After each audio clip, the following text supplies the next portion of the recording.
Hello friends, welcome on my YouTube channel Nursing Dignity. Friends, today we will discuss a very interesting topic, that is coronary heart disease CHD, not congestive heart disease, coronary heart disease. जो coronary heart disease होती है एक non communicable disease condition होती है, जिसके अंदर जो coronary artery होती है उसके अंदर जो कोरोनरी आर्टरी होती है, तो हमें पता है जो कोरोनरी आर्टरी होती है वो हार्ट को ब्लड सप्लाई करती है। लेकिन जो कोरोनरी हार्ट डिजीज है इनके अंदर जो कोरोनरी आर्टरी है ये नैरो हो जाती है। यहाँ पे फैट डिपोजिशन हो जाए या नेक्रोसिस हो जाए तो यहाँ पे जो कोरोनरी आर्टरी होती है वो नैरो हो जाती है, जिसलिए जो ब्लड सप्लाई होती है और ये हार्ट को ब्लड सप्लाई करती है। तो जो कोरोनरी आर्टरी है जो हार्ट की खुद की ब्लड सप्लाई करती है, तो जब यहाँ से प्रॉपर ब्लड नहीं पहुँच पाएगा हार्ट की जो मसल्स होती है वहाँ पे, तो जो हार्ट के जो फंक्शन है वो भी इम्पेयर होंगे।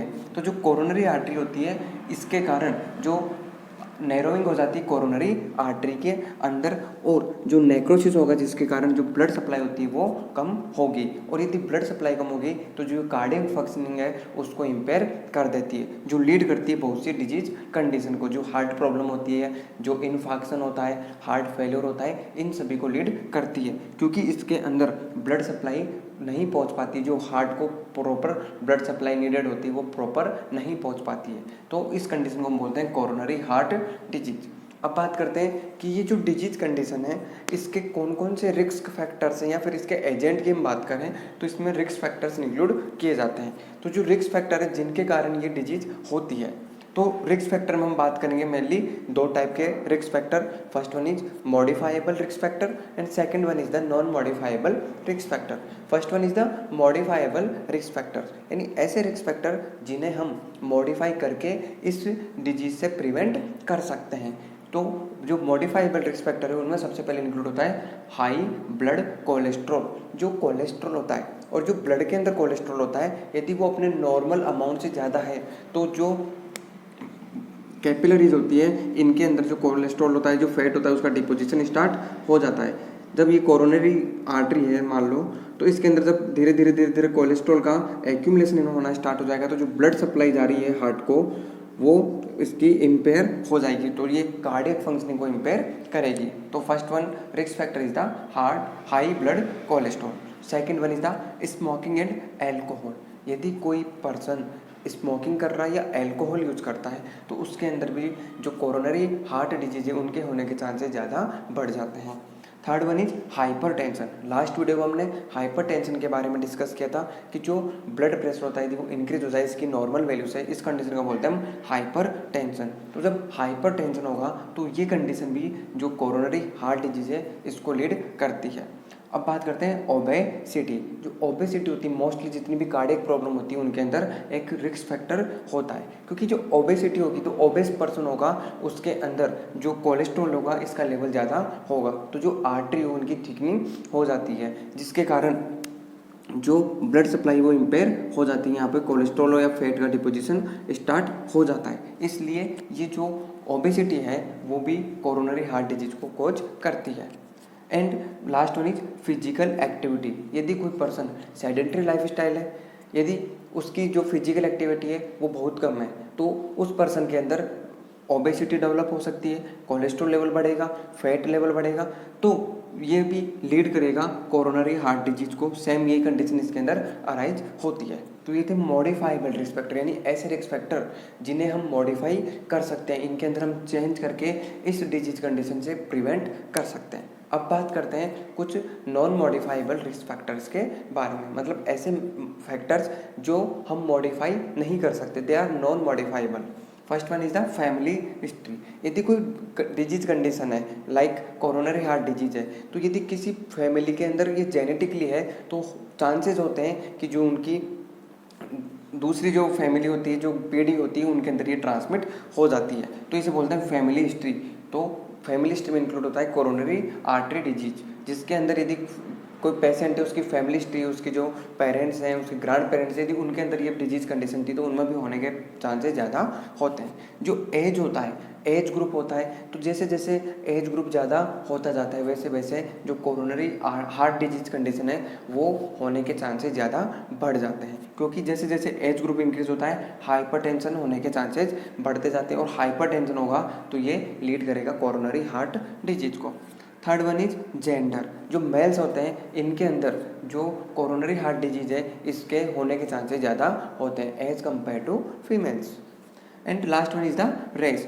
लास्ट वीडियो में मैंने हाइपरटेंशन में भी रेस के बारे में बात की थी, और जो ब्लड प्रेशर पड़ा था उसमें भी रेस के बारे में बात की थी कि जो ब्लड प्रेशर होता है इसका भी रेस के अकॉर्डिंग वेरिएशन देखा गया है। तो जो नाइग्रोज होते हैं, अफ्रीकन्स होते हैं, इनके अंदर जो ब्लड प्रेशर होता है जो एशियन है और जो अदर कॉन्टिनेंट के पर्सन है उनके कंपेयर में थोड़ा स्लाइटली हाई होता है, और इन्हीं के अंदर हाइपरटेंशन भी ज़्यादा होता है। तो जब पेशेंट के अंदर हाइपरटेंशन होगा तो ये ऑब्वियस सी बात है लीड करेगा कोरोनरी हार्ट डिजीज को। तो जो रेस होती है इसके अंदर जो अफ्रीकन है, नाइग्रोज है, उनके अंदर भी ये डिजीज कंडीशन होने के चांसेस ज़्यादा होते हैं। तो ये इंक्लूड होते हैं in the non modifiable risk factor. इन्हें हम मॉडिफाई नहीं कर सकते, क्योंकि यदि कोई पर्सन 60 एज का है, इसके अंदर हाइपरटेंशन हो रहा है और हाइपरटेंशन के कारण कोरोनरी हार्ट डिजीज होती है, तो हम पेशेंट की एज को कम नहीं कर सकते। ऐसे नहीं कि 30 ईयर कर दी पेशेंट का हार्ट वो कोरोनरी हार्ट डिजीज खत्म हो गई, ऐसा नहीं हो सकता। तो इन्हें हम नॉन मॉडिफाइबल के अंदर इंक्लूड करते हैं।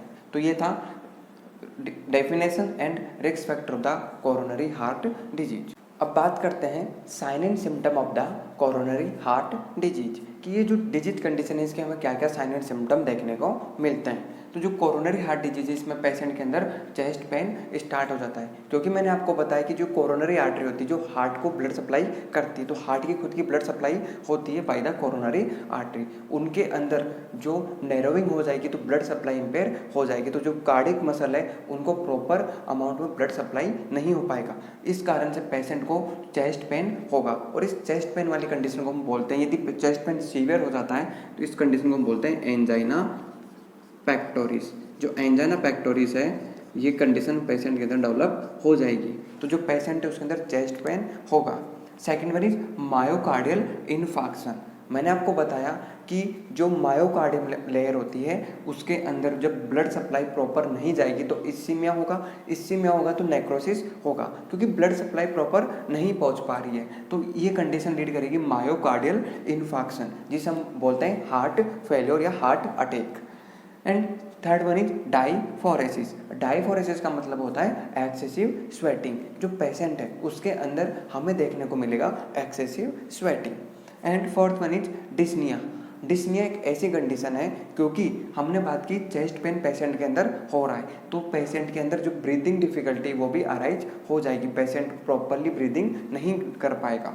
And last one is fatigue. Patient बहुत फैटिक हो जाएगा, पेशेंट के अंदर वीकनेस आ जाएगी। तो ये थे sign and symptom of the coronary heart disease. और ये कंडीशन यदि आगे ज़्यादा सीवियर हो जाती है तो पेशेंट के अंदर जो हार्ट फेलियर है वो कंडीशन अराइज हो सकती है। मैंने आपको बताया एंजाइना पैक्टोरिस हो सकता है, जो मायोकार्डियल इन्फार्क्शन ये भी डेवलप हो सकता है। तो ये थे sign and symptom of the coronary heart disease.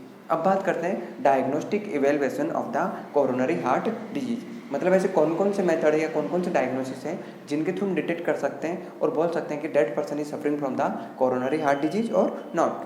First one is है इसके अंदर हिस्ट्री कलेक्शन। जो पेशेंट है उसकी हम हिस्ट्री कलेक्शन करेंगे, उसकी फैमिली हिस्ट्री लेंगे, उसकी जो डाइटरी पैटर्न है उसकी न्यूट्रिशनल हिस्ट्री लेंगे, जिससे हम इजीली डिटेक्ट कर सकते हैं, क्योंकि हमने ये सब रिस्क फैक्टर के अंदर पढ़ा है। इसके बाद में जो पेशेंट है उसका हम फिजिकल एग्जामिनेशन करेंगे। तो जो पेशेंट है उसके फिजिकल एग्जामिनेशन में यदि इन साइन एंड सिम्टम में से यदि हमें कोई फाइंडिंग मिलती है तो हम उसे सस्पेक्ट मान सकते हैं। और यहाँ पे कुछ ऐसे टेस्ट हैं या डायग्नोसिस हैं जिनके थ्रू हम इस पेशेंट को डिटेक्ट कर सकते हैं और ये कन्फर्मेटरी डायग्नोसिस भी मानते हैं। First one is ECG, electrocardiogram. जब हम पेशेंट की ईसीजी लेंगे तो पेशेंट की जो ईसीजी है उसके अंदर हमें चेंजेस देखने को मिलेंगे।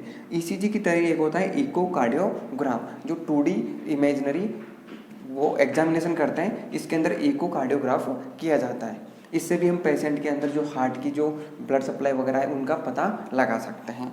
Second one is stress test. Stress test के अंदर जो पेशेंट है उसे हम स्ट्रेस मतलब एक ट्रेडमिल वगैरह पे उसकी जो फिजिकल एक्टिविटी उनको इंक्रीज करके उसकी ईसीजी मॉनिटर की जाती है और उसके अंदर वेरिएशन देखे जाते हैं। इसे बोलते हैं हम stress test. And third one is angiography. Angiography के अंदर हम पेशेंट के अंदर जो कार्डियक कैथेटराइजेशन होता है वो परफॉर्म करते हैं। कार्डियक कैथेटराइजेशन का मतलब है कि जो कार्डियक कैथेटर होता है उसे पेशेंट के या तो हैंड्स या फिर लेग्स से उसके हार्ट तक पहुंचाया जाता है और हम इसकी स्क्रीनिंग करते हैं कि कौन सी कोरोनरी आर्टरी के अंदर ब्लॉकेज है। तो जो एंजियोग्राफी होता है इसके थ्रू भी हम पेशेंट के अंदर डिटेक्ट कर सकते हैं कोरोनरी हार्ट डिजीज को। इसके अंदर हम यूज में लेते हैं कार्डियक कैथेटर। तो ये diagnosis of the coronary heart disease.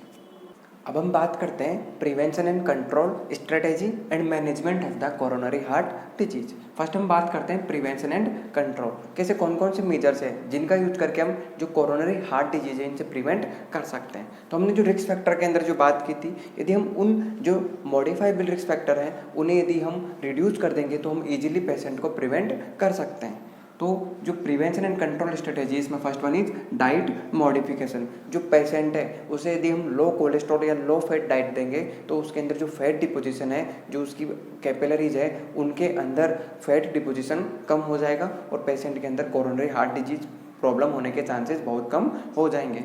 Second one is physical activity.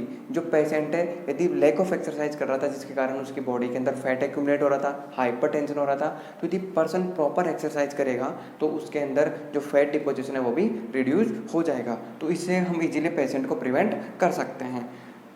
Third one is smoking caseation. हमने रिस्क फैक्टर में बात की थी स्मोकिंग एंड एल्कोहल के कारण भी जो कोरोनरी हार्ट डिजीज है वो होती है। तो जो पेशेंट यदि हम उसकी स्मोकिंग सीज कर देंगे, उसे स्मोकिंग उसको पेशेंट के लिए प्रोहिबिट कर देंगे तो इजीली पेशेंट के हम प्रिवेंट कर सकते हैं from the coronary heart disease.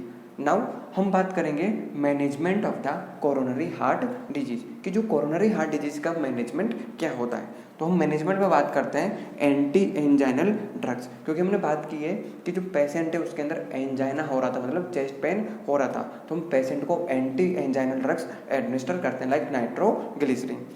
Second one is beta adrenergic blockers. Third one is ACE inhibitors. तो ये जो ड्रग्स होती है beta adrenergic blockers, ACE inhibitors, ये एंटी हाइपरटेंसिव ड्रग्स होती है। तो जो पेशेंट के अंदर हाइपरटेंशन हो रहा था तो हाइपरटेंशन के कारण पेशेंट के अंदर coronary heart disease condition develop हो रही थी। तो हम पेशेंट को एंटी हाइपरटेंसिव ड्रग देंगे, उसके कारण पेशेंट का जो हाइपरटेंशन है वो ट्रीट हो जाएगा और यदि हाइपरटेंशन ट्रीट हो जाएगा तो कोरोनरी हार्ट डिजीज पेशेंट के अंदर कंडीशन अराइज नहीं होगी। अब बात करते हैं, ये था medical management of the coronary heart disease. अब कुछ ऐसी सर्जिकल इंटरवेंशन भी हमें करने पड़ सकते हैं यदि कंडीशन मेडिकल ट्रीटमेंट से ठीक नहीं होती है। तो जो सर्जिकल इंटरवेंशन होते हैं, सर्जिकल ट्रीटमेंट होता है, उसमें हम फर्स्ट वन है एंजियोप्लास्टी। डायग्नोसिस में हम यूज कर रहे थे एंजियोग्राफी, उसके अंदर हम एग्जामिनेशन कर रहे थे। प्लास्टिक का मतलब होता है सर्जिकल प्रोसीजर जिसके अंदर हम जो कोरोनरी आर्टरी है उन्हें रिपेयर कर देंगे, तो इसे बोलते हैं सर्जिकल रिपेयरिंग। तो एंजियोप्लास्टी के अंदर हम सर्जिकल रिपेयरिंग करते हैं, वही कार्डियक कैथेटर के यूज में लेके। स्टेंट्स आपने सुना भी होगा कि जो कोरोनरी आर्टरी है, जो ये कोरोनरी आर्टरी है, यहाँ पे जो फैट डिपोजिशन हो गया था तो ये नैरो हो गई थी, तो यहाँ पे यदि हम स्टंट लगा देंगे पेशेंट के अंदर, तो जो स्टेंट होते हैं एक जाली की तरह स्टेंट होते हैं, ये पेशेंट के अंदर यहाँ पे लगा देते हैं। ये बैलून लाइक स्ट्रक्चर होती है, इसके कारण जो आर्टरी नैरो हो रही थी वो नैरो नहीं होगी और इजीली जो ब्लड फ्लो है वो ब्लड सप्लाई प्रॉपर रहेगा। तो जो स्टंट है हम यूज में लेते हैं। Third one is CABG। CABG का मतलब होता है कोरोनरी आर्टरी बाईपास ग्राफ्टिंग। जो कोरोनरी आर्टरी है, जो कोरोनरी आर्टरी हार्ट की जिसके अंदर इस्कीमिया हो रहा था या फिर नेक्रोसिस हो रहा था, उस कोरोनरी आर्टरी को वहाँ से हटाकर दूसरी उसके अंदर ग्राफ्ट के थ्रू उसमें इम्प्लांट करना या दूसरी लगाना, इस कंडीशन को बोलते हैं कोरोनरी आर्टरी बाईपास ग्राफ्टिंग। यानी इससे बाईपास कर दिया जाता है और इसे दूसरी से जोड़ दिया जाता है, फिर यहाँ पे दूसरी लगा दी जाती है। तो ये अलग प्रोसीजर ही हम सेपरेटली पढ़ेंगे। तो ये थे surgical intervention of the coronary heart disease. First one is angioplasty, second one stents and third one is CABG coronary artery bypass grafting. इसी के साथ आज का हमारा जो वीडियो है कोरोनरी हार्ट डिजीज ये कंप्लीट होता है। यदि आपको हमारा वीडियो अच्छा लगा तो वीडियो को लाइक कीजिएगा, आगे कोई भी सजेशन है कमेंट बॉक्स में सजेस्ट कीजिएगा और हमसे जुड़े रहने के लिए चैनल को सब्सक्राइब कीजिएगा। Thank you.